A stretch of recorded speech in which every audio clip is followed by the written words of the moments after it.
البشير والنذير الذي تنفتح به أبواب الخير وتنغلق به أبواب الشر وعلى آل الأطهار وأصحاب الأخيار. اللهم صل وسلم على سيدنا محمد البشير والنذير الذي تنفتح به أبواب الخير وتنغلق به أبواب الشر وعلى آل الأطهار وأصحاب الأخيار.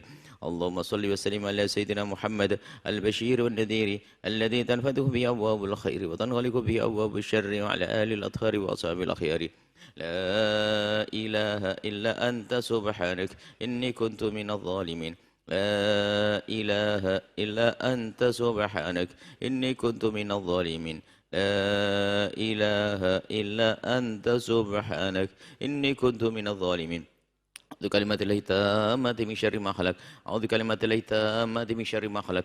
أعوذ بكلمات الله التامات من شر ما خلق. بسم الله الذي لا يضر مع اسمه شيء في الأرض ولا في السماء وهو السميع العليم. بسم الله الذي لا يضر مع اسمه شيء في الأرض ولا في السماء وهو السميع العليم. بسم الله الذي لا يضر مع اسمه شيء في الأرض ولا في السماء وهو السميع العليم. سبحان الله الحمد لله ولا إله إلا الله والله أكبر. سبحان الله الحمد لله ولا إله إلا الله والله أكبر. سبحان الله الحمد لله ولا إله إلا الله والله أكبر. بسم الله الرحمن الرحيم. قل هو الله أحد الله صمد لم يلد ولم يولد ولم يكن له كفوا أحد. بسم الله الرحمن الرحيم. قل هو الله أحد الله صمد لم يلد ولم يولد ولم يكن له كفوا أحد. بسم الله الرحمن الرحيم. قل هو الله أحد الله الصمد لم يلد ولم يولد كفوا أحد. بسم الله الرحمن الرحيم. قل أعوذ برب الفلق من شر ما خلق ومن شر غاسق إذا وقب ومن شر النفاثات في العقد ومن شر حاسد إذا حسد. بسم الله الرحمن الرحيم. قل أعوذ برب الناس ملك الناس إله الناس من شر الوسواس الخناس الذي يوسوس في صدور الناس من الجنة والناس. بسم الله الرحمن الرحيم. الحمد لله رب العالمين الرحمن الرحيم مالك يوم الدين إياك نعبد وإياك نستعين اهدنا الصراط المستقيم صراط الذين أنعمت عليهم غير المغضوب عليهم ولا الضالين آمين. آمن الرسول بما أنزل إليه من ربه والمؤمنون كل آمن بالله وملائكته وكتبه ورسله لا نفرق بين أحد من رسله وقالوا سمعنا وأطعنا غفرانك ربنا وإليك المصير.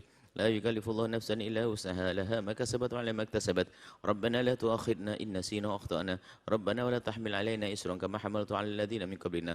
ربنا ولا تحملنا ما لا طاقة لنا به واعف عنا واغفر لنا وارحمنا أنت مولانا فانصرنا على القوم الكافرين.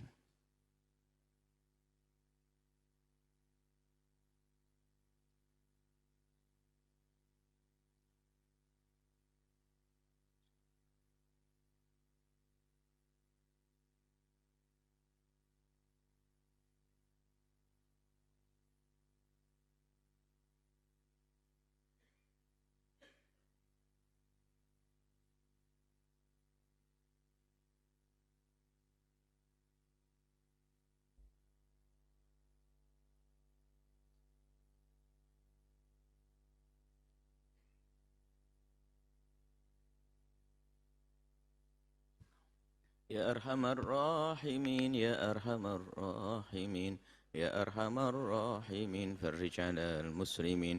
يا أرحم الراحمين يا أرحم الراحمين يا أرحم الراحمين فرج على المسلمين. يا أرحم الراحمين يا أرحم الراحمين يا أرحم الراحمين فرج على المسلمين. الفاتحة.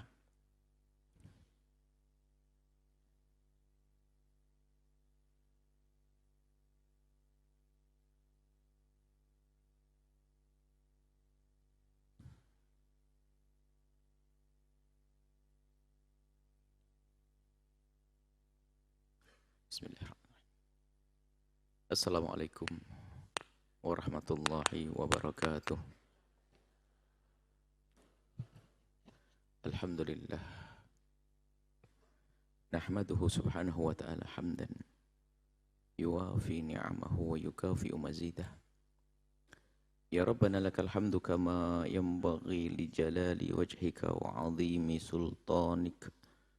سبحانك لا نحصي ثناء عليك أنت كما أثنيت على نفسك ولك الحمد ولك الشكر على ذلك. اللهم صل وسلم على حبيبنا سيدنا محمد وعلى آله وأصحابه والتابعين لهم بإحسان إلى يوم الدين. اللهم يا ربنا نسألك محبة حبيبك سيدنا محمد. وحبب إلينا يا ربنا ما أحبه حبيبك سيدنا محمد عنا يا ربنا على اتباع سنته وأمتنا يا ربنا على ملته واخشرنا يوم القيامة مع زمرته وتحت لوائه وارزقنا يا ربنا التوبة قبل الموت والشهادة عند الموت والجنة بعد الموت أما بعد. Sangat kami cintai, kami muliakan para pecinta baginda Nabi, para perindu ridho Allah. Alhamdulillah kita bisa melanjutkan belajar kita dengan di bawah bimbingan Imam Nawawi dengan kitab Arba'innya yang kita sudah sampai kepada hadis yang ke-23. Semoga Allah memberikan pemahaman kepada kita, semoga Allah memberikan kepada kita pemahaman yang benar. Semoga Allah mudahkan kita mengamalkan ilmu kita. Semoga Allah menambahkan kecintaan kita kepada baginda Nabi Muhammad sallallahu alaihi wasallam. Hadis yang ke-23 an Abi Malik Al-Harith ibn Asim Al-Ash'ari.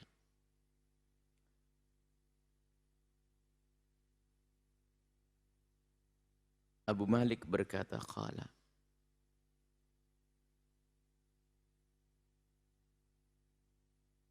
Rasulullah, sesungguhnya Rasulullah bersabda. Qala bersabda Rasulullah sallallahu alaihi wasallam, at-tahuru atau at-tuhuru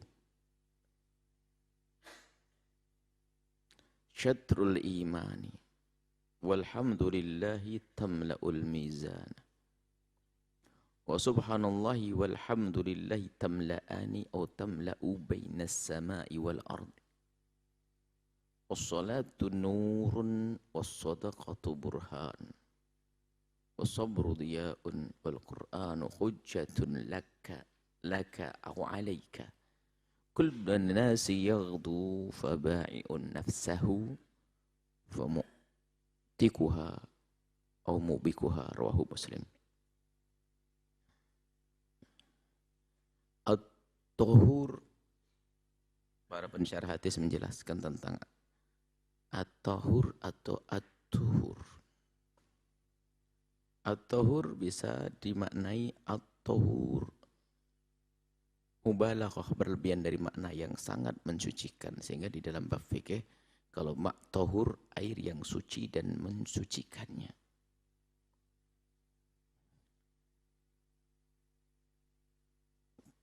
Dan yang datang kebanyakan disebutkan riwayat dengan fathah tahur. Ada dengan tuhur didomahkan tuhur. Maka dimaknai di sini adalah bersucinya itu sendiri. Jadi bersuci. Secara makna mereka lebih cenderung kepada at-tuhuru, bersuci. Bukan alat bersuci. Tapi bersucinya sendiri. Kalau sudah orang bersuci, maka dia telah melaksanakan syatrul iman, separuh dari iman. Begitulah yang disabdakan baginda Nabi.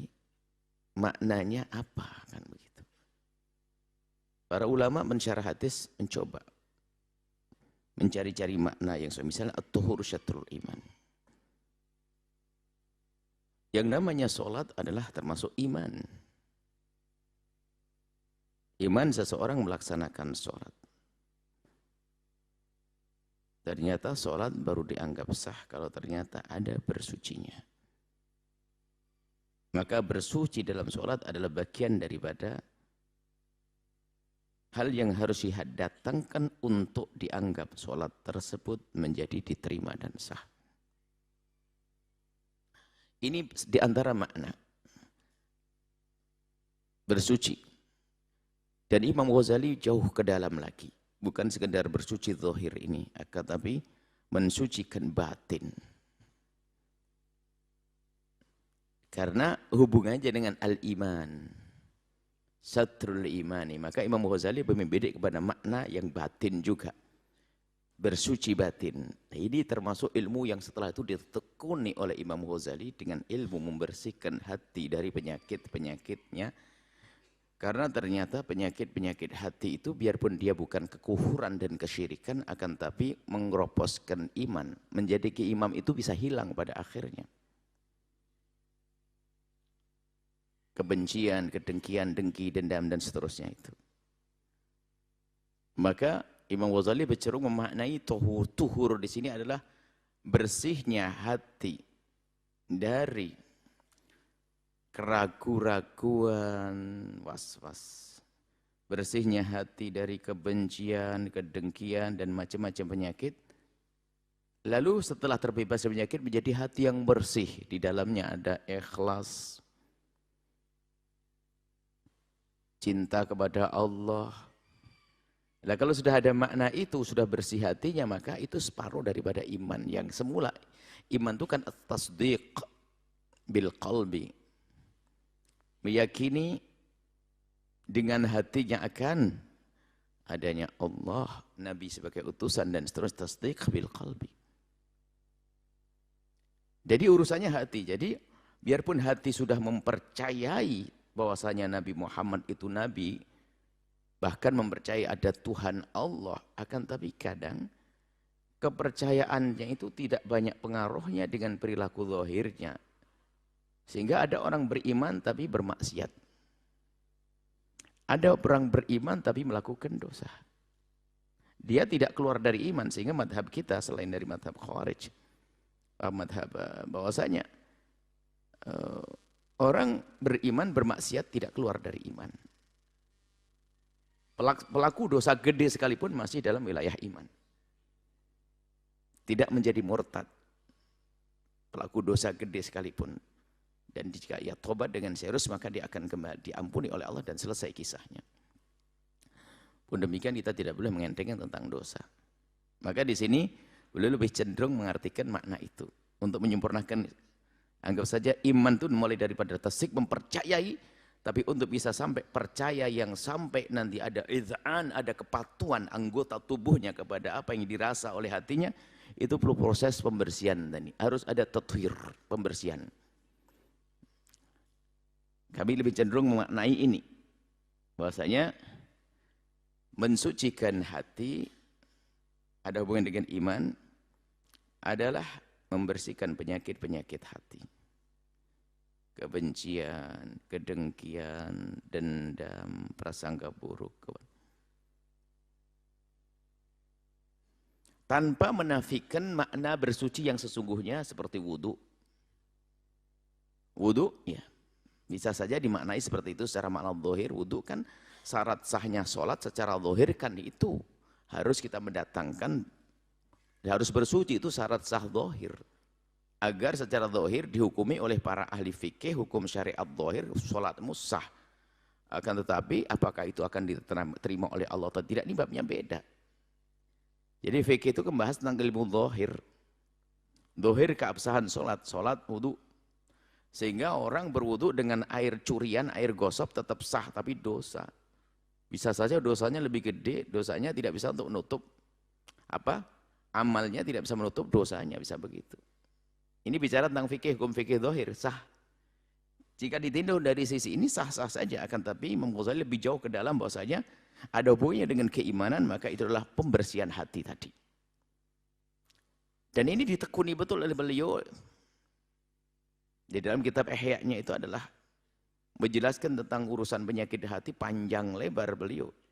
Dan memang beliau seperti orang sudah punya laboratorium tercanggih untuk mendeteksi penyakit-penyakit hati sekaligus solusi-solusinya. Sehingga tidak ada orang di akhir zaman ini yang belajar membersihkan hati kecuali harus membaca bukunya Imam Ghazali.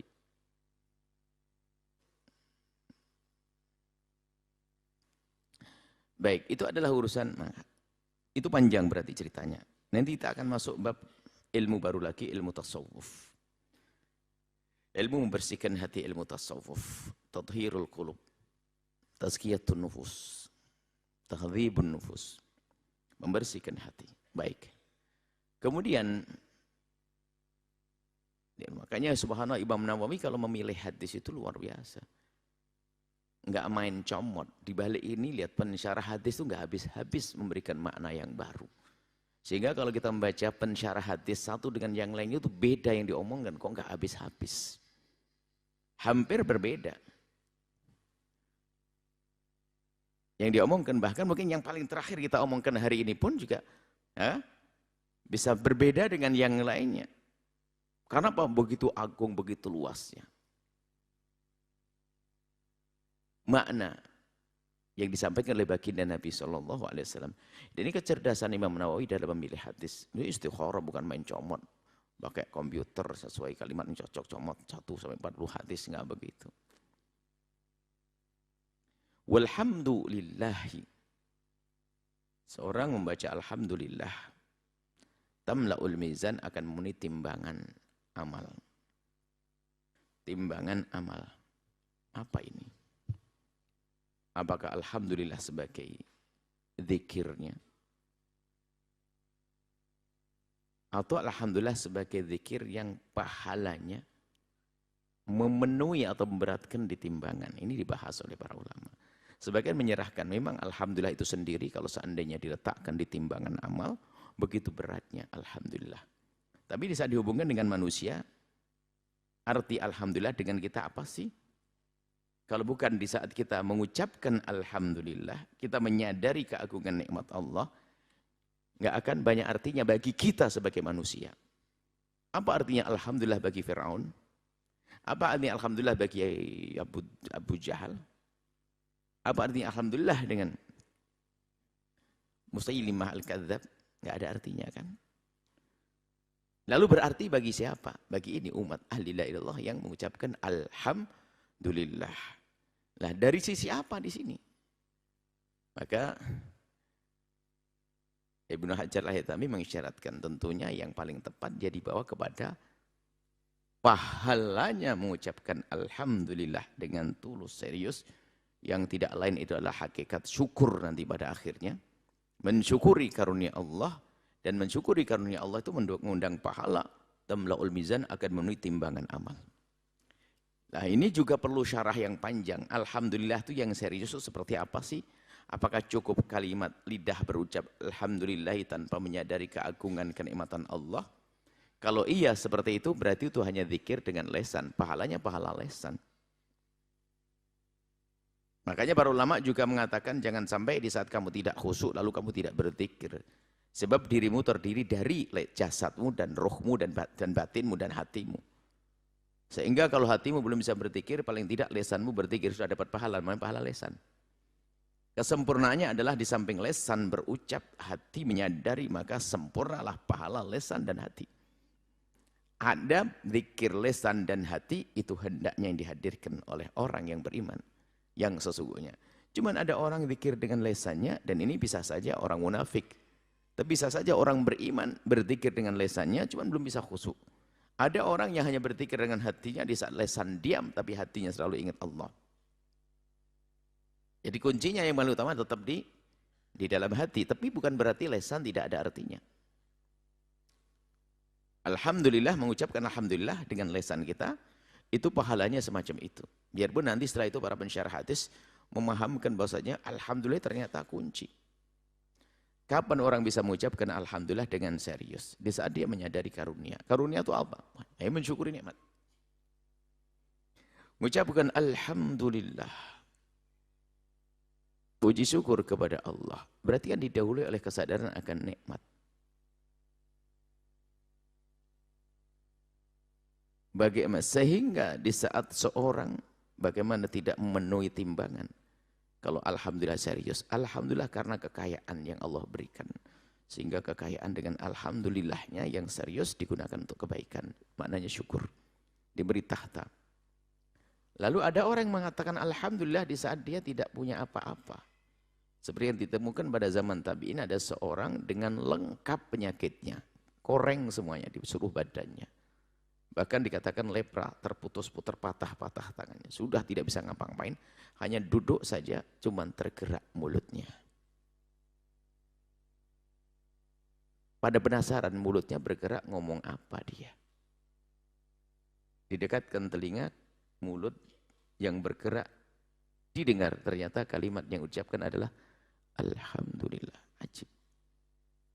Apa yang dialhamdulillahi? Seluruh badannya begitu, ditanya, apa yang menjadikan kamu mengucapkan alhamdulillah? Ternyata ini kehebatan orang mencari-cari, mengenal nikmat Allah biarpun dalam keadaan sempit. Hebatnya kita itu. Hebatnya seorang hamba di saat dalam sempit pun masih bisa mengetahui karunia Allah. Berarti dia telah diilhami untuk bisa bersyukur. Bagaimana tidak tamla'ul mizan? Rupanya dia menjawab, alhamdulillah ternyata Allah masih mengizinkan lesanku dan hatiku untuk mengingatnya, menyebut namanya. Cuman lesannya tok, seluruh anggota tubuhnya nggak bisa. Nah itulah tamla'ul mizan. Itu kan pangkat tinggi. Berarti kita tidak harus jangan berhayal pangkat tinggi dulu. Berarti kita harus sadari sering mengucapkan alhamdulillah. Biarpun masih kelasnya kelas TK amat. Dari kelas lesan, ucapkan alhamdulillah sambil kita belajar menghadirkan karunia-karunia Allah. Di saat kita kenyang jangan bilang, oh kenyang banget. Ngapain bilang kenyang banget? Bilang alhamdulillah. Siapa yang biasa begitu?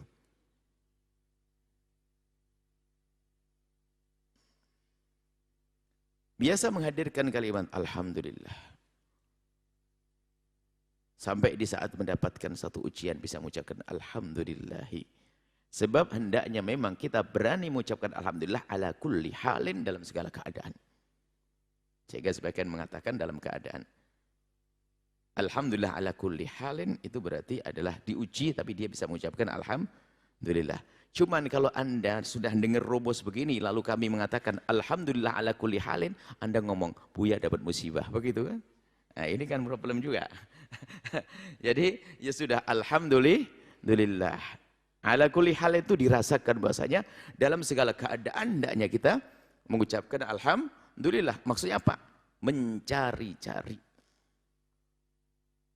Membangun kepekaan untuk menangkap karunia Allah. Yang pasti ada diberikan kepada siapapun yang diuji oleh Allah dengan seberat apapun. Maka jika demikian dia masih bisa mengucapkan alhamdulillahi di saat dia dalam keadaan terjepit berarti dia orang hebat.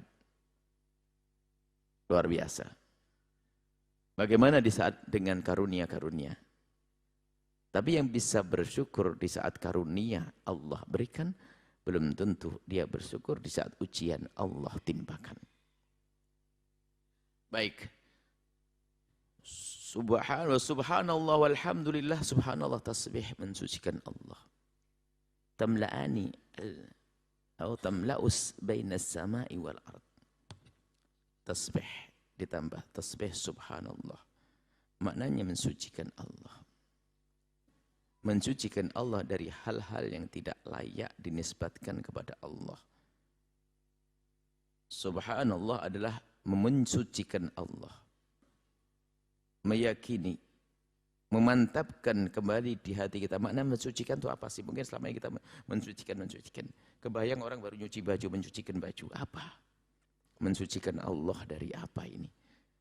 Maksudnya adalah mengukuhkan kembali keyakinan di hati kita bahwa Allah tidak memiliki sifat-sifat yang menunjukkan itu kekurangannya. Harus meyakini. Jadi kalau terlintas di benak kita tentang sesuatu yang tidak layak kepada Allah, langsung terbangun kembali keyakinan subhanallah, Allah maha suci dari itu semuanya. Itu makna mensucikan Allah, memperbaharui kembali, mengukuhkan kembali keyakinan di hati kita bahwa Allah maha kebaikan yang selama ini kita kenal. Dan Allah tidak bersifat, tidak memiliki sifat-sifat yang tidak baik. Itu makna mensucikan kembali. Mensucikan. Maksudnya menguatkan kembali keyakinan bahwasanya Allah memiliki sifat-sifat, segala sifat kemuliaan. Kemuliaan yang sesuai dengan zat Allah. Tentunya seperti itu yang harus kita yakini. Meyakini bahwasanya segala kemuliaan yang sesuai dengan zatnya Allah adalah sifat Allah. Segala kesempurnaan yang sesuai dengan zat Allah adalah sifat Allah. Berarti sifat Allah amat luas. Ingat, kesempurnaan yang sesuai dengan zatnya Allah. Adapun kesempurnaan yang tidak sesuai dengan zatnya Allah, biarpun itu sempurna, nggak boleh kita nisbatkan kepada Allah. Manusia itu sempurnanya adalah beristri dan beranak. Tapi tidak boleh kesempurnaan untuk manusia ini kita nisbatkan kepada Allah. Seperti itu. Kalau ini memenuhi langit dan bumi, kita yakini saja. Kalau kita artikan makna pahala, pahala yang banyak. Kalau kita artikan semua daripada azkar itu memang punya nur. Punya cahaya yang bisa memenuhi semesta ini. Bisa maknanya banyak sekali. Para ulama bisa menghadirkan makna-makna. Dan semuanya itu sesuai dengan itu semuanya. Karena subhanallah adalah mengukuhkan kembali keyakinan bahwasanya Allah terbebas dari hal-hal yang tidak layak baginya, maka semesta ini akan menjadi bercahaya. Bagi orang tersebut, penerang menjadi terang bagi orang tersebut, sehingga apa? Sehingga tidak ada satupun daripada ciptaan Allah yang bertebaran di semesta ini menggelapkan dia. Kalaupun dia mendapatkan tahta, tahta tidak menjadikan dia buta kepada Allah, lalu dia menjadi bermaksiat. Kalau mendapatkan kekayaan, tidak. Karena subhanallahnya sempurna, subhanallah maha suci Allah. Jadi yang dilihat hanya keagungan Allah. Di saat mendapatkan karunia kenikmatan yang ia sadari bahasanya dari Allah, semakin dekat kepada Allah, semakin cinta kepada Allah. Subhanallah maha suci Allah. Sehingga kalau melihat berhala tidak akan terpesona lalu menyembahnya. Melihat raja zalim tidak akan ketakutan kepada raja zalim lalu menuhankannya, enggak ada. Karena sudah subhanallah maha suci Allah. Membebaskan atau mengukuhkan kembali keyakinan bahwasanya Allah Subhanahu wa taala adalah terbebas daripada sifat-sifat kekurangan tadi. Dan sifat kekurangan itu bisa saja dihubungkan dengan makhluknya. Sifat kekurangan yang dihubungkan dengan ciptaannya. Sifat kekurangan dihubungkan dengan ciptaannya ada. Jadi yaitu di saat ciptaannya itu tidak didudukkan sebagai makhluknya. Di saat ciptaannya tidak kita dudukkan sebagai makhluknya, ini berbahaya, merusak. Berarti tidak subhanallah, berarti merendahkan Allah. Di saat makhluk tidak didudukkan sebagai makhluk. Jadi di saat kita mendudukkan makhluk tidak sebagai makhluk, ini kesalahannya atas bawah. Apakah menurunkan kebesaran Allah menjadi seperti makhluk, atau mengangkat makhluk yang rendah menjadi tinggi seperti Tuhan. Dua-duanya salah. Maka belum bertasbih yang sesungguhnya orang seperti itu. Jadi kalau orang sudah bertasbih mensucikan Allah, maknanya mengukuhkan kembali keyakinan bahwasanya Allah maha segala-galanya dengan sifat kesempurnaan, maka itu akan menjadi cahaya yang menerangi kita kepada semesta. Sehingga tidak ada yang bertebaran di bumi ini kecuali menghantarkan kita kepada Allah. Tidak akan ada yang menghalangi.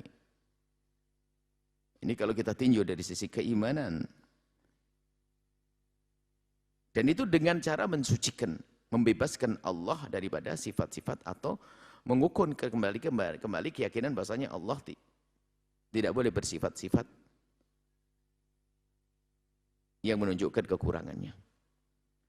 Nah, kesadaran akan makna ini akan menjadikan seorang hamba di saat melihat gunung yang menjulang tinggi akan menjadi sangat ingat kepada Allah. Bahkan kalau turun ke bawah ke bumi melihat semut yang sangat kecil pun dia menjadi ingat Allah. Semuanya menjadikan dia kepada Allah.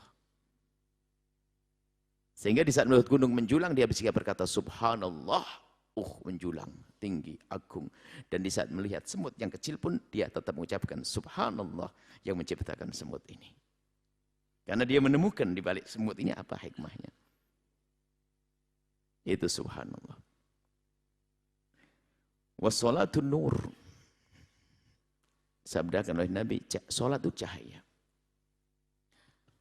Kita bisa memandang, para pensyarah hadis mencoba membaca dari sholat sebagai penyebab atau akibat. Yang berperan secara sesungguhnya hanya Allah dalam hidup kita itu. Yang dikatakan dalam akidah kita, Allah yang menciptakan semua perilaku kita itu Allah. Itu keimanan kita. Nah, sholat ini kan akhirnya dilakukan oleh seorang hamba. Sholat dilakukan seorang hamba. Kalau sholat sebagai sholat nggak ada pelakunya, apa arti sholat? Apa arti sholat bagi Fir'aun? Apa sholat bagi Abu Jahal? Apa sholat bagi orang yang tidak sholat? Maka sholat dihasab dengan pelakunya. Nah, sholatun nur. Berarti nur itu bagi siapa? Bagi Abu Jahal tidak jadi nur bagi Abu Jahal. Nur bagi pelaku sholat. Artinya bagaimana? Jika orang serius di dalam sholatnya, ini satu sisi pandangan. Jika orang benar dalam sholatnya, maka as-sholatu itu akan menjadi pencahaya. Nur maknanya munawwir. Seperti Allahu nurus samawati munawwirus samawati wal ard. Kalau Allah munawwir yang sesungguhnya, yang memberikan cahaya sesungguhnya. Cuman sholat itu telah Allah jadikan nur bagi orang yang melakukan sholat dengan serius, khusyuk, memenuhi syarat-syarat zahir dan syarat-syarat batin, maka sholat itu akan menjadi nur. Dalam ayat disebutkan tanha anil fahsya'i wal munkar, akan menghentikan seseorang dari kekejian dan kemungkaran. Karena apa? Kekejian itu gelap, kekejian itu hitam, kekejian itu kotor. Maka orang yang tidak tahu itu kotor, maka dia akan mengambil yang kotor. Dan untuk kita tahu kalau itu kotor, maka harus ada cahaya. Maka itu sholat yang memberi cahaya. Al-sholat memberikan cahaya, menerangimu sehingga kamu tahu mana al-haq dan mana batil. Hendaknya begitu maknanya. Cuma ada yang berkata, saya ini orang sholat terus, saya sholat terus kok tetap saja saya kayak gitu.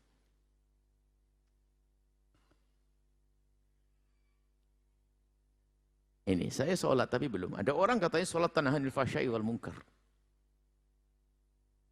Dan maka yang perlu dikoreksi adalah sholatmu, bukan sholat. Yang dikoreksi sholatmu, bukan sholat. Sholat yang disebut Nabi pasti benar ini. Sholat ini pasti benar. Sholat ini sholatnya Rasulullah, sholatnya Sayyidina Abu Bakar Siddiq, sholatnya Sayyidina Umar bin Khattab, sholatnya Umar bin Abdul Aziz, sholatnya Salahuddin Al-Ayyubi, sholatnya Muhammad Al-Fatih, sholatnya Imam Ghazali.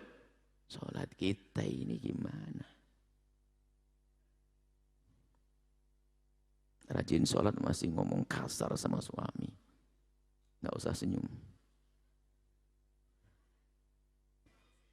Rajin sholat masih cuek sama istri.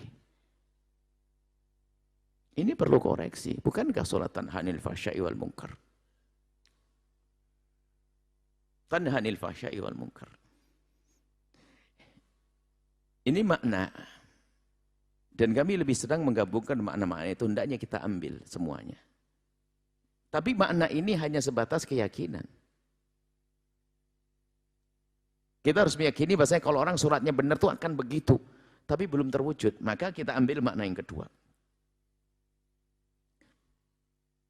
Belajarlah sholat yang benar.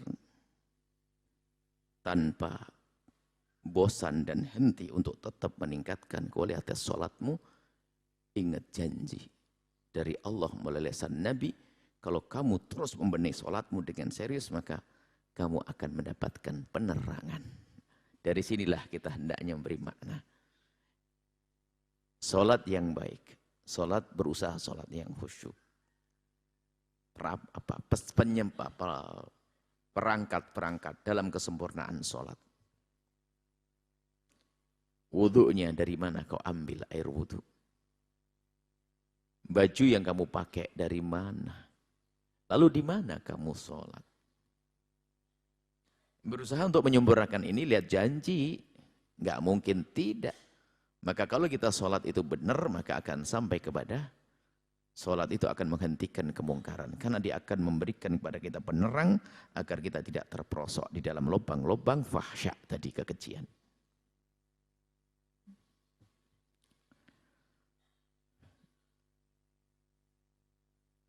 Wasadaqatu burhanun. Sedekah adalah satu bukti. Bukti apa? Lagi kita bacanya dari dua sisi. Jika orang itu benar dalam keimanannya, burhan ala sidqi imanihi, sebagian menjelaskan begitu, sebagai bukti akan ketulusan dalam keimanannya. Maka kalau orang imannya kuat, maka bagi dia sedekah adalah sangat mudah. Karena apa? Sedekah itu kalau tidak ada hubungannya dengan keyakinan itu nggak bisa keluar. Baiklah keyakinan yang salah atau keyakinan yang tidak salah. Sedekah itu kan mengeluarkan uang amat dunia dari tangan kita. Tentunya dengan sebuah keyakinan. Seorang bisnis mengeluarkan modal 1 miliar. Kenapa kok dia bisa berinfak mengeluarkan 1 miliar? Karena di balik ini ada keyakinan atau paling tidak dugaan bahasa nanti ia akan beruntung. Tanda keyakinannya bahwa dalam bisnisnya akan beruntung, maka dia mengeluarkan modal 1 miliar. Kalau seorang itu nggak menduga bisnisnya beruntung, nggak akan mau mengeluarkan 1 miliar. Jangankan 100.000 pun nggak mau, saya bakal rugi ngapain. Jadi semua yang mengeluarkan modal besar-besaran itu tentunya dalam perhitungannya sesuai dengan kemampuan dia dalam berhitung, bahwasanya di balik ini nanti akan ada keuntungan yang kembali kepadanya. Tanyakan kepada semua orang berbisnis. Bahasa mereka adalah prospektif, peluang, dan seterusnya. Bisnis langka, dan sebagainya. Itu kan di saat orang itu mengeluarkan. Lah ini kan urusan bisnis. Lah urusanmu adalah bukan urusan itu. Urusanmu dengan Allah, iman kepada Allah yang akan memanjangkan umurmu. Amin. Kan begitu. Kemudian pun pada akhirnya akan mematikanmu. Fahami mana ini? Kemudian memasukkanmu di alam barzah. Membangkitkanmu di padang mahsyar. Menggiringmu hingga menyeberang sirat. Terus mau kemana? Punya iman atau tidak? Ini loh. Nah kalau kita yakin itu, kira-kira kalau ada tawaran yang bisa menyelamatkanmu adalah kebaikanmu saat ini. Kamu punya apa? Punya harta. Yakin hartamu, kamu capek cari duit ya? Iya siang malam. Pengen berguna untukmu atau tidak? Berguna. Kalau berguna sementara di dunia untuk makan, enak-enakan, beli mobil, rumah megah. Karena dia imannya hanya sebatas itu. Tapi yang punya keimanan jauh ke belakang sana, ada surga, ada perjalanan alam barzah, padang mahsyar. Kira-kira mengeluarkan sedekah untuk kejayaan di akhirat, gampang atau susah kan gitu. Jadi kan, maka tanda dia tuh meyakini betul bahasanya di sana ada surga, kenikmatan dari Allah, begitu mudahnya dia berderma. Maka as-sadaqatu burhanun, bukti keimananmu. Yang masih pelit, ragu berbisnis dengan Allah. Kan urusannya dengan Allah tijarah, dengan Allah tijarah lan tabur. Satu perdagangan yang tidak akan rugi dengan Allah. Maka ini tanda. Keimananmu yang kuat adalah begitu mudahnya engkau berderma dengan apa yang Allah berikan kepadamu.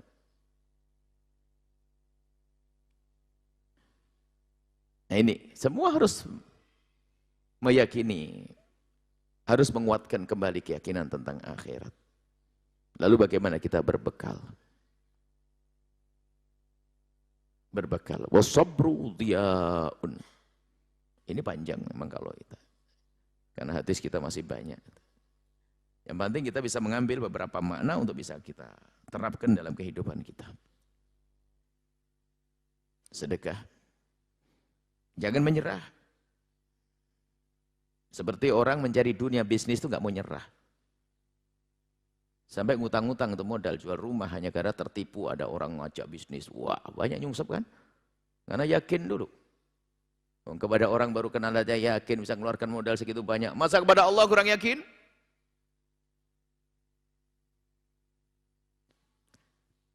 Kepada Allah tidak yakin bahasanya Allah telah menjanjikan kau beri ini Allah akan beri. Dan pasti untung kalau dengan Allah. Pasti untung kalau dengan Allah. Keuntungan berapa persen dalam bisnis? Saya belanja dengan modal 1 miliar. Kira-kira untuk berdagang berapa persen idealnya saya untung? 10? 100%. Wah, berebut. Kalau saya tawarkan Anda bisa bisnis dengan saya, satu bisnis, untung 100%. 200%? Tidak ada. Tapi dengan Allah dilipat gandakan menjadi 700. Bahkan ada sebagian ibadah. Keuntungannya apa? Terserah, hai hambaku, kau minta berapa. Dan yang menawarkan itu adalah zat yang maha kaya. Bukan bos yang hari ini jadi bos, besok bisa jadi kere. Bukan itu. Nah, itu ujiannya. Dan dalam bersedekah itu adalah kekuatan iman. Tidak pandang apakah dia kaya atau melarat. Sehingga seorang yang tidak mampu pun dia boleh menyelamatkan diri. Walau bisyikki tamratin. Nggak punya apa-apa kecuali hanya satu korma. Dibelah, separuhnya disedekahkan, separuh dimakan untuk dia. Jadi sedekah, nggak boleh nyerah dengan ketidakmampuan kita. Dan memang surga untuk orang-orang yang nekat begitu dalam menuju surga Allah. Disebutkan kan surga yang dijanjikan oleh Allah, wasari'u ila maghfiratin min rabbikum wa jannatin 'arduhas samawati wal ardu 'iddat lil muttaqin. Surga yang disiapkan oleh Allah untuk yang bertakwa. Di situ adalah siapakah orang bertakwa? Alladzina yunfiquna fis sarra, yang gemar dia berderma di saat dia diberi oleh Allah harta yang melimpah dan kemudahan. Apakah hanya mereka yang berhak mendapatkan surga? Si fakir, si miskin itu bagaimana? Alladzina yunfiquna fis sarra dan juga wad dharra. Dia hanya bisa berderma ke seikat kangkung kepada si fakir. Dan itu yang dilakukan oleh Uwais Al-Qarani, nggak mau menyerah dengan kefakirannya. Paling fakirnya manusia di jagat raya, ya, di kolong bumi, di kolong langit itu. Di atas bumi itu ya Uwais Al-Qarani. Tapi dia sanjung oleh penghuni langit, oleh para malaikat. Makannya adalah dari barang yang pasti halal, dari yang sudah dibuang oleh orang. Tapi diambil di tempat sampah. Roti, ada anjing mendekat. Ya anjing, kamu sana, ya bagianmu sana. Mengambil roti. Sisa-sisa miliknya orang kaya. Dibagi. Yang paling bagus disimpan. Yang sedang dimakan. Yang jelek dilempar ke anjing. Yang bagus disimpan. Kemudian dia keliling mencari. Siapakah kira-kira yang bisa makan makanan ini dari orang fakir. Setelah diberikan, dia berkata, ya Allah, aku melakukan ini. Aku melakukan ini semua ya Allah. Agar aku tidak kau tanya bahwa aku membiarkan orang fakir. Padahal dia sendiri fakir, masih mikir orang lain. Nekat, jadi tidak boleh orang menyerah dengan kefakirannya. Masih bisa dia berbuat baik. Tentunya lebih besar mana sedekah 1 miliar dengan 100.000. Sedekah 1 miliar dengan 100.000. Gedean mana? Sedekah 2 juta sama 200.000. 2 juta. Itu mata zahir yang melihat. Sedekah 2 juta bagi orang yang gajinya 200 juta. Sama sedekah 200.000 bagi orang yang gajinya cuma 500.000. Maka tentunya di hadapan Allah nilainya lebih gede yang 200 ribu. Karena hampir 50% disedekahkan. Yang gajinya 100 juta, berani enggak setiap bulan infak 30 juta?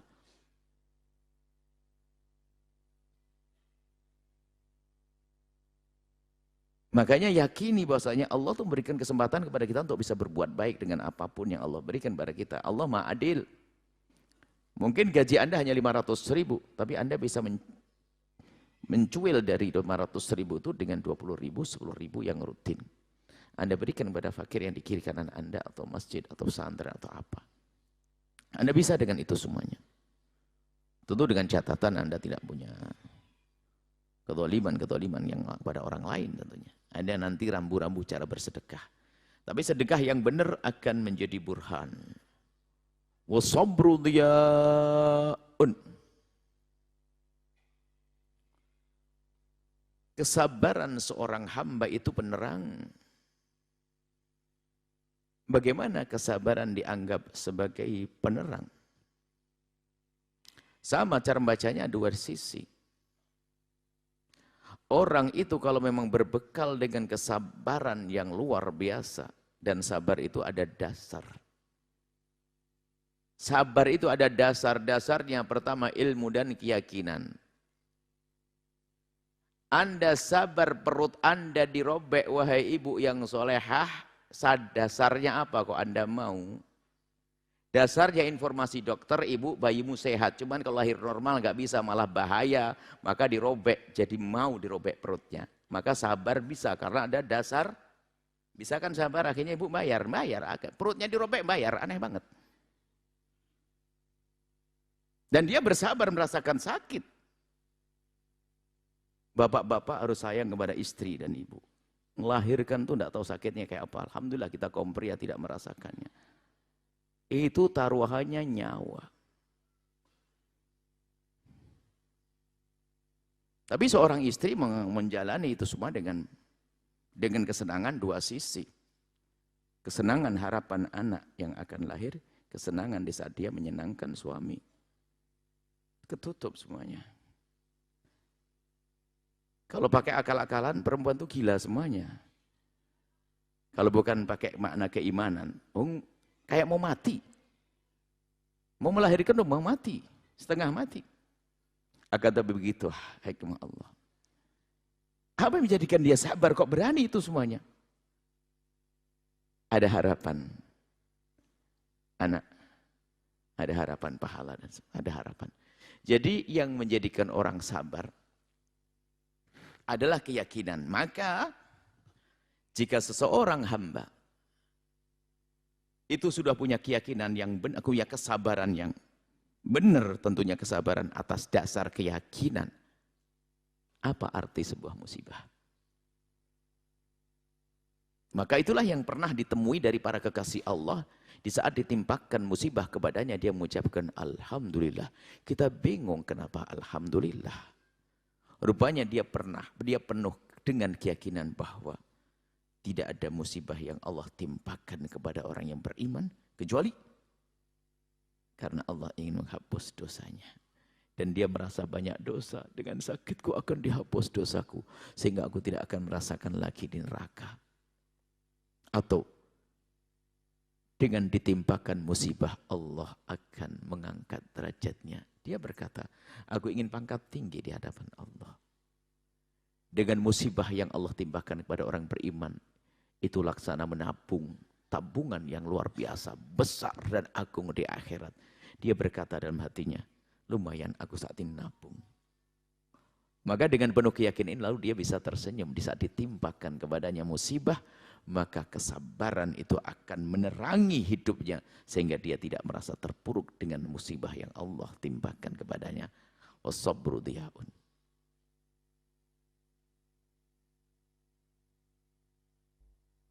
Atau kita baca, di saat Allah menimpakan musibah kepada seorang hamba, kami tidak mencontohkan Anda yang tertimpa musibah. Sebab biarpun berandai-andai pun harus yang baik.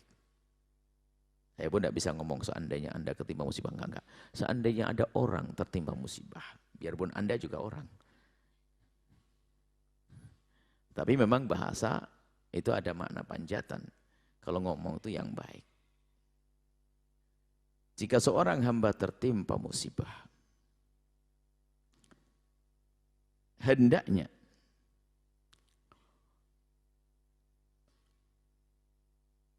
dia segera bisa ditertimpa musibah. Kalau tadi kan dia dalam meyakini dulu ya, iman bahasanya kalau orang sabar itu adalah begini-begini. Sabaran akan menjadikan Allah mengangkat derajat, mengampuni dosa. Itu lagi-lagi ilmu di teori saja. Di saat ketimpa musibah yang Masya Allah. Begitu mudahnya kita nasihati kan, sabar, sabar. Kinian dia ketimpa musibah, jurit-jurit.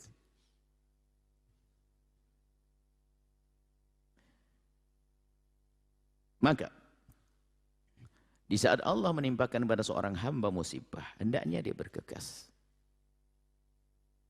Agar menata dirinya. Agar tidak sampai marah kepada Allah. Dengan apa? Ya tadi kembali. Dengan kesadaran bahasanya, banyak riwayat-riwayat yang disebutkan oleh Rasulullah tentang ujian. Agar dia mulai tertata hatinya sejuk. Kemudian setelah itu akan muncul kesabaran. Kemudian setelah itu akan menjadikan benderang jalannya.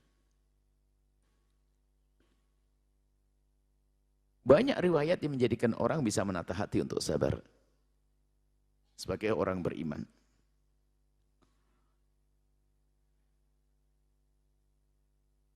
Kama qala Rasul, atau kama qala Rasulullah. Innallaha idza habba 'abdahu ibtalahu.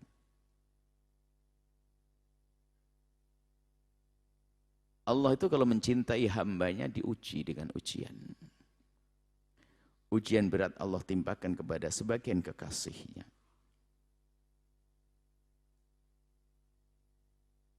Semakin dicinta, semakin gede ujiannya. Semakin dicinta, semakin gede ujiannya. Maka di saat seorang hamba tertimpa musibah, maka hendaknya dia sadar makna ini. Agar di balik musibah yang ia rasa, ada kebanggaan yang membangkitkan dia. Bahwasanya aku diuji oleh Allah. Semoga ini tanda kalau kita ini dicinta oleh Allah. Sehingga saat itu mulai dia bisa tersenyum. Jadi begitu, di saat ditimpakan musibah, berpikir. Jadi Allah mencintainya. Kalau mencintai seorang hamba, Allah akan mengujinya. Bahkan disebutkan dalam satu athar tentang Allah itu rindu kepada hambanya untuk mengadu kepadanya. Tapi ditunggu-tunggu dia tidak mengadu. Kalau bahasa kita dicubit baru mengatakan aduh, ya Allah, ya Allah. Karena apa? Di saat dia mengatakan ya Allah, dia telah meningkatkan kualitas penghambaannya. Maka dipandang oleh Allah dengan kasih sayang.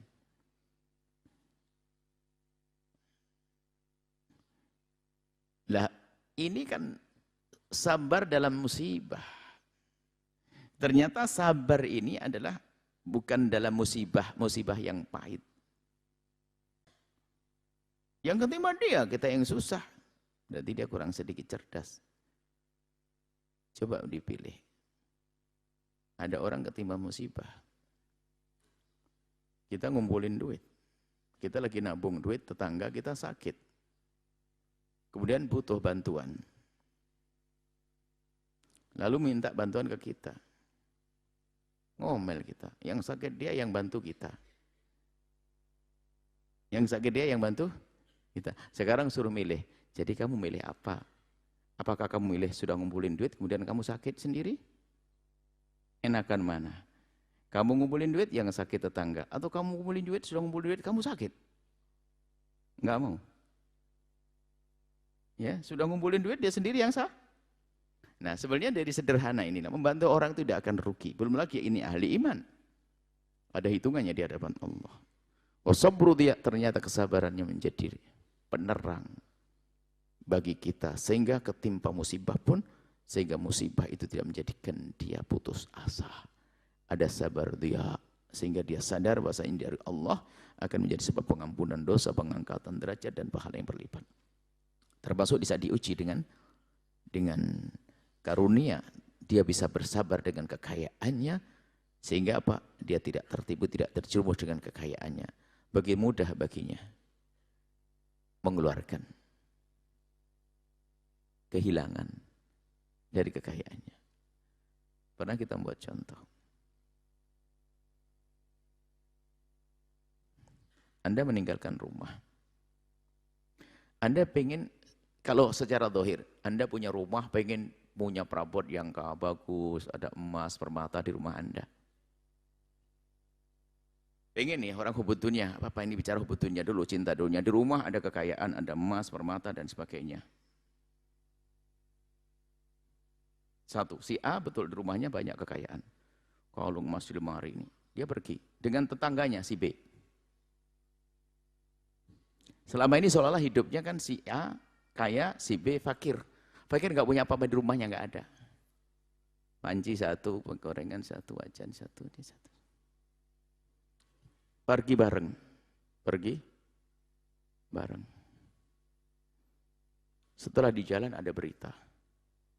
Di kampungnya banyak penjarahan dari pencuri. Ada penjarahan, pencuri sekarang masuk di kampung kita. Dapat di YouTube. Yang gelisah siapa kira-kira? Yang banyak duitnya atau yang melarat? Hah? Yang banyak duitnya kepikiran, ya Allah mas, yang melarat paling mau ngambil gelas pecah, ya gitu aja. Ternyata ada saat-saat seperti itu. Setelah itu pertanyaannya tuh, enak jadi orang melarat atau jadi orang kaya? Sebetulnya semuanya kan jadi ujian ternyata. Jadi orang kaya pun harus sabar ternyata. Artinya semuanya harus ngerti makna kesabaran. Harus berlakukan kepada si kaya agar sabar, melepas rezekinya untuk Allah. Si miskin pun harus sabar agar tidak marah kepada Allah. Wal Qur'anu hujjatun. Jadi panjang ini. Hari ini kita ingin memperpendek, panjang jadinya. Wal Qur'anu hujjatun laka aw alaika. Quran itu hujjah laka alaika. Quran adalah di dalamnya adalah Quran adalah firman Allah, di dalamnya adalah petunjuk-petunjuk. Kemaslahatan semuanya, kebaikan semuanya, baik itu larangan atau perintah. Bagi siapa? Bagi orang yang punya rasa takwa. Alif lam mim dzalikal kitab la raiba fihi hudan, akan jadi petunjuk lil muttaqin, bagi orang punya ketakwaan. Akan berguna, berarti akan menjadi hidayah, menguntungkan kalau namanya hidayah. Jadi orang yang bertakwa yang menang menerima Al-Qur'an dengan penuh keimanan, meyakini ada di dalamnya, mengamalkannya, terus maka Al-Qur'anu hujjatun lak. Al-Qur'an yang akan menguntungkanmu. Isi Al-Qur'an maksudnya akan menjadikan keselamatanmu. Tapi au alaik, atau menjadi bencana bagimu. Yaitu siapa? Yang dia tahu hukum dari Al-Qur'an tapi tidak mau mengamalkan, maka Al-Qur'an akan menjadi malapetaka untukmu. Sehingga dia tahu keharaman, tidak mau menjauhi, tahu perintah, tidak mau mengamalkan. Dia belajar Al-Quran, maka Al-Quran hujjatun alaik. Jadi dalam bahasa Arab itu indah. Lak sama alaik beda artinya. Doa, mendoakan ad-doa ulak sama doa alaik. Sama-sama, ad-doa ulaka. Ad-doa alaika, artinya beda. Ad-doa ulaka, mendoakan kebaikan untukmu. Ad-doa alaika, ngutuk. Padahal lafadznya mirip, hanya la sama alaik. Baik. Kullun nasi yaqdu fabahai'un nafsah. Semua kita itu dalam setiap saatnya. Gambarannya pagi. Gambarannya orang itu baru bangun tidur, kemudian setelah itu dia menjalani aktivitas. Artinya di dalam aktivitasmu tuh kamu itu dalam dua pilihan. Antara engkau itu, kamu dua pilihan. Seolah-olah kamu bisa menjual dirimu. Maksudnya Pak, kalau orang menjual barang itu karena dia telah menguasai barang tersebut. Kalau mau kau jual, kalau mau kau berikan kepada seseorang. Mu'tik bahai'un nafsah. Seolah kita itu bisa menjual diri kita. Artinya apa? Saya punya, ini dalam akidah ahli sunnati wal jamaati, ada iradah yang Allah berikan kepada kita. Iradah, kehendak. Kita bukan golongan Qadariyah dan juga golongan Jabariyah. Jadi kita punya kehendak. Jadi dengan kehendak kita itu kita ngatur diri kita. Jangan katakan kita tidak punya kehendak seperti kaum Jabariyah. Kita punya kehendak. Dan dengan kehendak kita, kita harus bertanggung jawab. Lalu bagaimana dengan kehendak Allah? Bukankah tidak ada yang terjadi di semesta kecuali dengan kehendak Allah? Lalu bagaimana kita harus punya kehendak? Bukankah kehendak kita juga kehendak Allah? Bukankah yang kita lakukan atas kehendak Allah? Iya. Semua yang kita lakukan atas kehendak Allah, baik itu kebaikan atau keburukan. Jadi seorang melakukan zina, maka dikehendaki oleh Allah. Ingat, kehendaki iradah. Dan tidak semua yang dikehendaki oleh Allah, diridhoi oleh Allah. Allah menghendaki zina terjadi pada seseorang, Allah tidak ridho. Karena menurut kita ahli sunnati wal jamaah, al-iradah, kehendak bukan ridho. Bukan keridhaan. Baik, jadi Allah menghendaki. Kehendak Allah, Allah menghendaki. Kada orang mencuri, Allah kehendaki. Kemudian kaum Jabariyah berkata, selagi ini Allah kehendaki, lalu kenapa aku harus dihukum di neraka? Bukankah kehendak Allah? Dua kutub ekstrim, Qadariyah sama Jabariyah. Muncullah di antara darah dan darah yang kotor dan daging muncul susu yang bersih. Di antara dua pemikiran muncul orang cerdas. Abul Hasan Asy'ari yang ingin mengembalikan kepada akidah salafun saleh dengan teori yang disebut dengan teori al-kasbu. Kasb itu adalah kinerja kita itu ada maknanya. Yang dibarengi dengan kehendak kita. Sehingga ini dalam pembahasan ilmu fikih sekalipun diberlakukan ini. Orang akan dihukum dalam satu kejahatan kalau memang ada kehendak dari dia. Ada kemauan. Jadi kalau orang melakukan kejahatan nggak sengaja di hadapan Allah nggak dosa.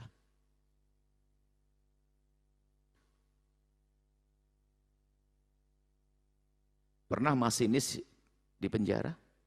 Gara-gara nabrak mobil. Dia tidak bisa mengendalikan itu semua, yang salah yang nyebrang, kan begitu. Sama kita lagi naik motor, selamat insya Allah sampai tujuan. Ada orang naik motor, tiba-tiba ada orang nyebrang, kutabrak.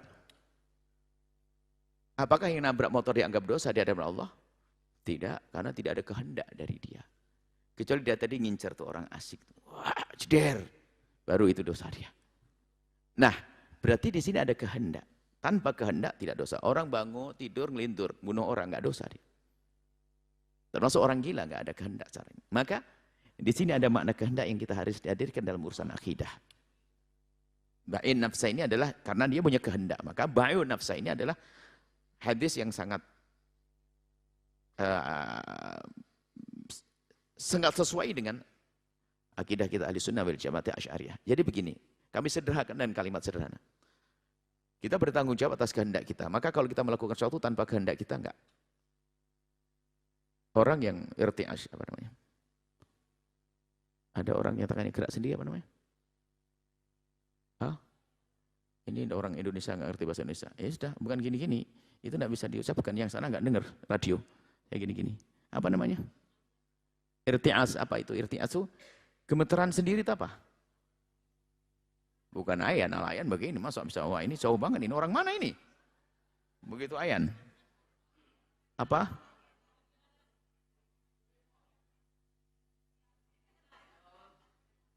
Buya masih ingat bahasa Jawa kelihatan yang paling tepat, cuman saya sendiri orang Jawa lupa.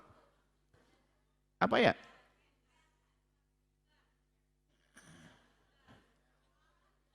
Ini orang Indonesia, enggak Indonesia ini. Gemeteran yang tidak disengaja itu loh. Buyutan bahasa Jawanya. Yang ada bahasa Jawa. Coba cari bahasa Indonesia. Buyutan. Wong Jawa. Tahu? Itu. Nah ini bukan kemauan dia. Ya kan? Maka di saat dia menaruh gelas, Anda menaruh gelas lalu tumpah, yang salah Anda, sudah tahu orang begitu Anda kasih. Yang salah Anda bukan dia, jangan bilang tumpahin gelas itu. Wah, Anda ini gila. Karena di luar kemampuan dia, tanpa ada iradah dia. Tolong cari yang ngerti bahasa Indonesia, buyutan. Kalau bahasa Arab mengindah irtias. Gemikil. Masih lumayan berkemikil karena apa? Karena dingin, gemikil, ya kan? Orang Blitar bangga ini. Ada bahasa buyutan. Yang lain belum bisa bangga karena bisa menerjemahkan irtias. Apa orang Sunda bahasa apa? Baik, nah ini ada seperti itu. Tidak akan dituntut karena dia tidak punya iradah. Yang punya iradah nih, saya mau mukul dia, saya bunuh dia. Ada kemauan. Maka dalam akidah Ahlussunnah wal Jamaah sederhana, iradah kita itu ada karena Allah. Jadi bahasanya gini, kamu punya kehendak. Bohong kalau tidak punya kehendak. Kehendak, keinginan mempertahankan. Kalau tidak punya kehendak, tak ambil duitnya. Kamu mesti diam. Loh, kok marah? Berarti anak kamu punya kehendak untuk mempertahankan duitmu. Disentil hidungnya pengen balas, karena ada kehendak. Kan begitu. Maka yang nggak punya kehendak itu yang udah mati, nggak punya kehendak. Berarti Anda harus meyakini bahwa Anda punya kehendak. Cuman kehendak Anda itu di hadapan kehendak Allah itu seperti apa agar Anda punya tanggung jawab. Maka sederhana jawabannya adalah Allah. Ini kalimat sederhana dalam akidah Ahlussunnah wal Jamaah jadi rumus besar, nggak usah pusing setelah itu. Allah yang Maha Agung menghendakimu berkehendak, maka engkau berkehendak. Maka kehendakmu itu ada karena Allah menghendakimu berkehendak, maka engkau berkehendak. Jika Allah tidak menghendakimu berkehendak, maka engkau tidak akan berkehendak. Selesai. Anda hobi makan sate suatu ketika. Jadi setiap melihat sate ngiler. Tapi suatu ketika dikasih sate nggak mau. Karena kehendak Anda makan sate dicabut gara-gara demam. Hilang oleh Allah dicabut. Suruh makan nggak mau. Bukankah hobi makan sate? Dicabut kehendak Anda oleh Allah. Maka karena Allah tidak menghendakimu berkehendak, maka engkau pun tidak berkehendak. Ini adalah akidah singkat Ahlussunnah wal Jamaah. Teori kasab yang selama ini sering direbutkan panjang lebar, debat antara Qadariyah sama Jabariyah tersimpulkan dalam ini. Maka Anda itu punya hak, punya kemampuan untuk dengan iradah ini yang Allah berikan untuk menjual dirimu, menjatuhkanmu dalam kehinaan, mengangkatmu dalam kemuliaan. Suruh milih. Semuanya bisa berangkat ngaji atau berangkat mabuk, bisa melakukan salat atau zina. Suruh milih. Ini maknanya faba'i'un nafsah. Pemu'tikuha, apakah engkau akan membebaskan dirimu daripada kehinaan atau mubikuha, kau menjerumuskan dirimu dalam kehinaan. Wallahu a'lam bissawab. Rawahu Muslim. Syukran jazilan kami aturkan kepada guru kita tercinta Buya Yahya. Semoga apa beliau sampaikan dapat menjadi ilmu yang bermanfaat dan dapat kita amalkan dalam kehidupan kita sehari-hari. Amin amin ya rabbal alamin. Baik hadirin pemirsa Al-Bahjah TV dan pendengar setia Radio Network dimanapun Anda berada. Selanjutnya kita memasuki segmen Tanya Jawab dan seperti biasa kami akan memberikan kesempatan kepada para pemirsa dan para pendengar. Bagi Anda yang ingin bertanya langsung kepada guru kita tercinta Buya Yahya, Anda dapat menghubungi nomor interaktif di 0823 4071 3338. Kami ulangi di 0823 4071 3338. Namun sebelumnya kami akan membacakan terlebih dahulu pertanyaan yang datangnya dari media sosial. Assalamualaikum Buya. Assalamualaikum warahmatullahi wabarakatuh. Saya mau tanya, suami saya suka puasa Daud, terus kelamaan badannya kurus dan kurang fit. Saya sebagai istrinya melarang, apakah saya berdosa melarangnya puasa? Katanya puasa tidak puasa kan akan meninggal, kata suami. Saya lebih baik puasa. Mohon petunjuknya Buya. Wassalamualaikum warahmatullahi wabarakatuh. Hamba yang pengen soleh. Anda laki-laki yang pengen baik, pengen istimewa di hadapan Allah. Cuman yang harus Anda sadari, Anda tidak hidup sendiri. Anda dengan orang lain. Makanya derajat warok itu bisa diperlakukan kepada diri. Tapi Anda tidak boleh memaksa orang di kiri kanan menjadi warok. Qanaah. Misalnya Anda mungkin bisa menjalani hidup, hei seorang suami. Anda mungkin bisa menjalani hidup dengan sangat sederhana. Makan ala kadarnya dengan kerupuk dan sebagainya. Tapi hal ini tidak bisa Anda berlakukan kepada keluarga Anda. Urusan Anda oke, tapi jangan paksa istri Anda hanya makan kerupuk, separuh kerupuk sekali makan. Harus disesuaikan dengan Anda mencari nafkah, uruf kebiasaan orang di kampung itu. Ibadah ini memang urusan dengan Allah, tapi urusan dengan manusia. Sampai dalam keadaan sholat, Nabi Muhammad SAW, Allahu Akbar, mempercepat sholatnya. Padahal biasanya Nabi kalau sholat panjang, lalu ditanya, kenapa kau mempercepat sholat? Dijawab, tadi ada bayi menangis. Aku khawatir ibundanya gelisah yang lagi ikut sholat denganku. Mikir. Jadi ibadah itu jangan sok. Anda punya punya istri. Dia punya hak untuk Anda manja. Bahkan punya hak untuk makan bersama di siang hari. Ada suami kerjaannya puasa terus tiap hari. Dipikir dia sudah kayak malaikat begitu. Mertuanya datang pengen makan bareng. Mohon maaf bah, saya lagi puasa. Istrinya pengen ngerasain makan siang bersama diajak atau saudaranya. Puasa. Puasa sok banget tuh manusia. Modelnya kayak apa muka begitu tuh. Hargai istrimu, dia mungkin ingin senang. Belum lagi yang sangat pribadi. Dia menyebutkan mungkin fisik yang lemah. Mungkin ada hal kebutuhan pribadinya deh. Karena dia terlalu sakit-sakitan. Alasannya semuanya bakal mati. Kenapa Anda menikah bakal mati? Orang nggak menikah juga mati, jangan menikah. Jangan makan sekalian deh, bakal mati. Tapi bunuh diri. Nggak boleh begitu, ya hamba Allah. Anda boleh beribadah. Puasa, akan tapi harus Anda pertimbangkan di kiri kanan Anda. Bisa jadi saudara Anda ingin sambung silaturahmi kepada Anda, mengundang Anda untuk makan bersama. Momen terbaik, Anda datang tak tanya, Anda berkata, saya puasa, innalillah. Sok banget tuh manusia.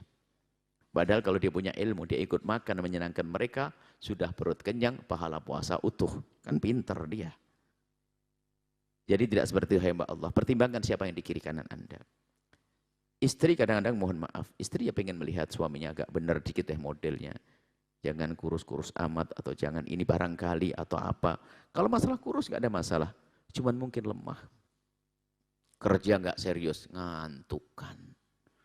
Gara puasa terus, nggak benar begitu. Bahkan ingat, hamba Allah, jika Anda punya kerjaan di siang hari dan ada urusannya dengan kontrak kerja, gara-gara Anda berpuasa lalu Anda lemah, maka Anda tidak usah berpuasa. Karena apa? Di saat Anda berpuasa, Anda tidak memenuhi janji Anda. Gaji Anda bisa jadi haram ya. Puasa sunnah maksudnya. Kalau puasa wajib mah harus lain cerita. Jadi urusan dengan Allah itu mah gampang. Jangan pakai sok-sokan begitu dah. Ada orang lebih parah dari itu. Pada zaman Nabi ngomong, Nabi itu hebat, pangkatnya tinggi, tapi dia ibadahnya kuat. Terus gimana kita? Sudahlah, kalau aku berjanji demi Allah, aku tidak akan tidur malam, akan sholat semalam suntuk. Wah. Yang satu lagi demi Allah akan puasa setiap hari. Yang satu lagi demi Allah, aku tidak mau menikah biar gak keganggu. Dengar Nabi, marah Nabi, aku paling takwa di antara kalian. Tapi aku juga makan, aku juga puasa, tapi juga berbuka. Aku tidur, aku bangun malam, juga tertidur. Aku pun juga menikah. Jangan sok. Jadi beribadah itu tidak usah pakai gitu. Ibadah itu justru keseimbangan. Di saat kita dengan Allah tanpa mengganggu urusan dengan manusia. Dengan Allah tanpa mengganggu dengan manusia. Bahkan para kekasih Allah tidak pernah menampakkan kesedihan di hadapan manusia. Padahal kalau setiap malam dia menangis kepada Allah. Al-mu'minu bisyratuhu fil wajhi wa khusnu fil qalb. Sampai seorang wanita solehah, suaminya itu kekasih Allah. Enggak pernah tahu kalau suaminya menangis. Karena apa? Dia akan mengadu kepada Allah di saat istrinya tidur. Enggak main mengganggu dengan tangisnya. Jadi ibadah enggak usah ganggu orang deh. Begitu ya. Apalagi kenyamanan seorang istri seperti itu. Memang ada dua kutub ekstrim yang enggak mau. Yang satu tidak mau makan. Ya, yang satu tidak mau makan, menjadikan dirinya tidak baik. Yang satu diatur makannya susah padahal banyak penyakit. Itu juga nggak baik juga. Nah itu ada kan dua model kutub ekstrim manusia model-model ini. Yang satu dilarang sama suaminya jangan, dilarang sama istrinya malah ngomong nggak apa-apa. Makan enak nggak enak tetap mati, makan aja mati beneran kau nih. Ikut aturan yang Allah berlakukan melalui ahli dzikirnya, ahli-ahlinya, dokter dan sebagainya ya. Insya Allah seperti itu, jangan sok dalam beribadah. Maka kami menghimbau kepada yang melakukan puasa semacam itu hendaknya Ikut petunjuk istri karena istri Anda mungkin ingin makan siang hari bersama dengan Anda. Atau mungkin urusan hubungan pribadi yang dia masih merindukan Anda, tapi Anda dengan puasa Anda, lalu fisik Anda menjadi lemah dan sebagainya. Kita tidak tahu apa yang terjadi. Tidak mungkin orang bertanya di sini pakai vulgar terang-terangan. Mungkin ada sesuatu yang menjadikan. Ya, kecuali Anda kayak Imam Nawawi, memang Allah cabut di hatinya untuk rindu urusan suami istri sehingga Imam Nawawi tidak menikah. Tapi tidak maksiat juga, tidak menikah. Tapi dengan Allah saja, ini kan beda ceritanya. Anda sudah niat nikah, mau nyanyiakan istri, ini bagaimana? Semoga Allah menjaga semuanya. Hidup indah dalam cinta karena Allah dan cinta kepada manusia karena Allah dan siap mengabdi kepada pasangan dengan baik. Mari kita tutupkan doa. Bismillahirrahmanirrahim. Alhamdulillahirrahmanirrahim. Allahumma salli ala habibina Sayyidina Muhammad. Allahumma ya Allah ya Rahman ya Rahim. Pandang kami dengan kasih sayang dan cinta darimu. Berikan kepada kami segala kebaikan di dunia dan di akhirat. Ya Allah, Engkau maha tahu tentang keadaan kami. Engkau maha tahu tentang keadaan kami, ya Allah. Kami mohon, ya Allah. Kami mohon, ya Allah. Kuatkan iman kami, ya Allah. Bebaskan dari penyakit-penyakit hati, ya Allah. Bebaskan hati kami dari macam-macam penyakit hati, dari kemunafikan, dari kedengkian, dari kebencian, dari dendam, ya Allah.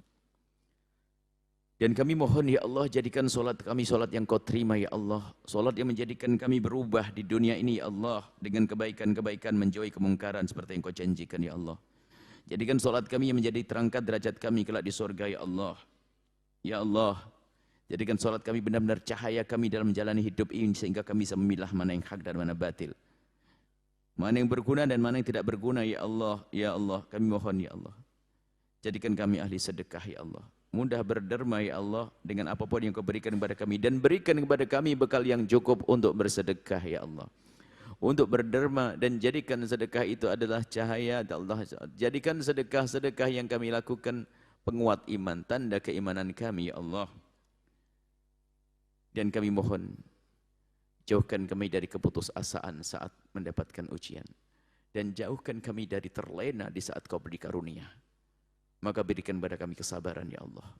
Kesabaran ya Allah. Sabar di saat kau beri karunia. Sabar di saat kau uji. Kami ingin sabar. Jaya dengan kesabaran ya Allah. Muliakan kami ya Allah. Di dunia dan di akhirat. Dan kami mohon ya Allah.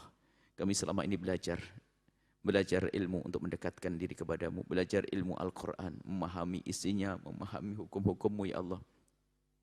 Maka mudahkan kami mematuhi aturan-aturan yang kau berlakukan untuk kami ya Allah. Mudahkan kami mematuhi ya Allah semua yang ada dalam kandungan Al-Quran ya Allah. Sehingga Al-Quran akan menjadi pembela kami. Pahala-pahala Al-Quran menjadi sebab keselamatan kami ya Allah. Dan kami mohon mudahkan kami untuk membebaskan diri kami dari kehinaan ya Allah. Mudahkan kami membebaskan dari diperbudak oleh hawa nafsu. Jauhkan mudahkan kami ya Allah untuk menjaga hawa nafsu. Menjaga diri kami dan mengikuti bisikan syaitan. Mudahkan kami untuk membebaskan hawa nafsu kami dari kehinaan. Mudahkan kami membebaskan diri dan diri neraka ya Allah. Mudahkan kami untuk membawa diri kami kepada surgamu ya Allah. Ampuni orang tua kami dan guru-guru kami. Berikan kasih sayangmu kepada mereka. Ya Allah, yang sakit sembuhkan, yang punya hutang mudahkan dalam bayar hutang. Yang sempit rezeki lapangkan dengan rezeki yang halal penuh berkah. Ya Allah, ampuni anak-anak kami, guru-guru kami, keluarga kami, semua murid-murid kami, semua dari kami. Berikan segala kebaikan di dunia dan di akhirat. Ya Allah yang menyaksikan, yang mendengar suara ini. Dan kami mohon ya Allah, seperti kau pertemukan kami saat ini, pertemukan kami kelak di surga bersama kekasihmu Nabi Muhammad. Dan kami mohon ya Allah, jadikan kami hamba yang saling mencintai karena jauhkan kami dari benci, dengki, dendam kepada sesama kami. Maka kami mohon jika ada orang menyakiti kami, zalim, aniaya kepada kami, memfitnah kami, menggunjing kami mohon ampuni dia, jangan hukum dia karena dia umat kekasihmu Nabi Muhammad. Panjangkan umur kami dalam ketaatan serta sehat walafiat. Berikan kepada kami semua husnul khatimah. Mati dalam keadaan iman. Dan kami mohon ya Allah, angkat musibah dari saudara-saudara kami yang di Cianjur, di Garut, di tempat-tempat lain ya Allah. Dan ganti dengan karunia dan jauhkan kami semua dari malapetaka dan musibah. Ganti dengan nikmat, panjangkan umur kami dalam ketaatan serta sehat walafiat. Berikan kepada kami semua husnul khatimah. Mati dalam keadaan iman. Dan kami mohon ya Allah, jadikanlah ucapan kami di akhir hayat kami kelak saat Engkau hendak mencabut nyawa kami. Kami ingin saat ya Allah, hati dan lidah kami mampu mengucapkan kalimat agung dan mulia, La ilaha illallah Muhammadur Rasulullah, لا إله إلا الله محمد رسول الله لا إله إلا الله محمد رسول الله صلى الله عليه وسلم ربنا آتنا في الدنيا حسنة وفي الآخرة حسنة وقنا عذاب النار وصلى الله على سيدنا محمد وعلى آله وصحبه وسلم الحمد لله رب العالمين الفاتحة.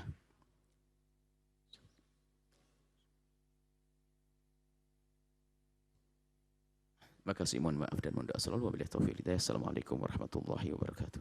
Waalaikumsalam warahmatullahi wabarakatuh. Baik hadirin pemirsa Al-Bahjah TV dan pendengar setia Radio Network dimanapun Anda berada. Demikianlah majelis kita pada kesempatan kali ini dan jangan lewatkan, kami akan kembali hadir bersama Anda dalam program Kajian Kitab Al-Hikam yang rutin dilaksanakan setiap Senin malam Selasa di Masjid Raya Tako Kota Cirebon, tentunya bersama guru kita tercinta Buya Yahya. Akhirnya saya Haikal Ramadan selaku pembawa acara beserta kru yang bertugas mengucapkan syukran jazilan atas segala perhatian Anda. Mari kita tutup majelis yang mulia ini dengan pembacaan doa kafaratul majelis. Subhanakallahumma bihamdika asyhadu alla ilaha illa anta astaghfiruka wa atubu ilaik. Wassalamualaikum warahmatullahi wabarakatuh.